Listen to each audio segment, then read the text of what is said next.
subscribe. The loot was soon divvied up in nearby Leatherslade Farm, but the gang left a farmhouse full of evidence behind, and the team paid to clean up after them and torch the building decided not to show up. Most of the robbers, including Ronnie, were quickly rounded up, tried and subjected to some savage and unprecedented sentencing. To get the same 30-year sentence as the rest of the team had got, when he'd only played a very, very minor part in the robbery, and indeed never handled a mailbag, he didn't deserve the sentence. Ronnie was incarcerated in Wandsworth, and as a high-profile prisoner was kept under what was intended to be suffocatingly tight security. I had a screw sitting outside the door all the time, chair creaking, messing with his thermos flask and rustling his sandwich wrappers and talking to other screws who were passing and coughing and sneezing and farting and whatever. And my life became really a misery because I could hear him there all the time, and every 15 minutes he'd get up and look through the peephole to see if I was there still. It was an unbearable regime, and Ronnie requested an audience with the authorities.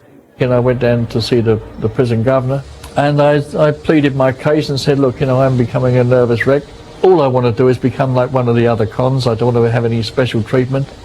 And he said, I've got my orders from the Home Office, they're very clear, and the orders are that I will keep you in this establishment, and I will not and cannot change these extra security measures.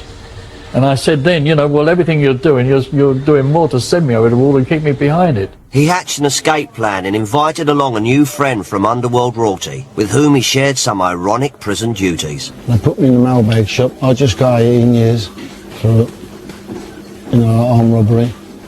And I sat next to Ronnie Biggs. And, it's the first time I've ever met him. We just got chatting and talking and sewing mailbags.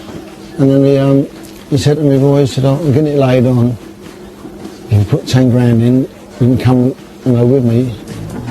I'm having it away. Roy declined the invitation, but watched in awe when, despite the strict supervision, cheeky Ron's tightly synchronised plan to escape during an exercise break went like clockwork. On the 8th of July 1965, after less than 2 years inside, he was out. The truck pulled up and we heard it pulling up on the inside, and immediately the 2 rope ladders came snaking down. What they done, cut an opening in the roof of the truck and had built a hinged platform in the form of a cube, so that as the platform was pushed up it became this much higher, and inside the truck there were some mattresses for us to jump down onto. Will you tell us what happened at 3 3? Well, I was doing my housework when I did notice a green Zephyr go up the road, took no notice. Then a red van went up. I thought, oh, someone's moving. Then I heard an engine running, so I rushed out and got my handbag, thinking it was the baker to get a loaf. I get to the door and I see the red van is backing back onto backing, and the Zephyr following it. So I stand there and I don't realise, and the man's got a silk scarf over his head tied on top, looked like a coconut. And I thought, oh gosh, it's spring, they're going to get someone out. And then they get a sort of platform on top of the van, and something went over the wall, which obviously is a ladder.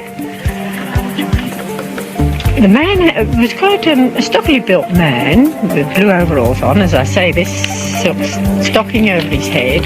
And you knew then it was going to be a spring? As soon as I see the masks. Then I look further along at the Zephyr, and the man there has come out, and he's got a silk stocking on with a scarf halfway around his face there, and a peak cap, and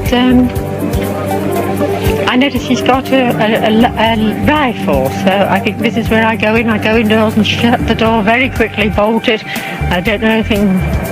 What am I going to do? Because there's nothing I can do to help them. And then what happened? So after a while, when I sort of calmed down, I went and had a look out my bedroom window, and I see 2 prisoners come over the wall. I only saw 2. I must be Pacific on that. How were they dressed, Mrs. Williams? Oh, in blue overalls and striped shirts. Thank you for watching. If you enjoyed the video, please join our Facebook group. It's called Krays Crime Lords of London. We're a friendly, moderated group with over 1,000 Kray and other celebrated gangster videos available for view. There's also thousands of images in the photos sections. The link for the group is in the YouTube description section. I hope we see you there soon. Leave a like and subscribe.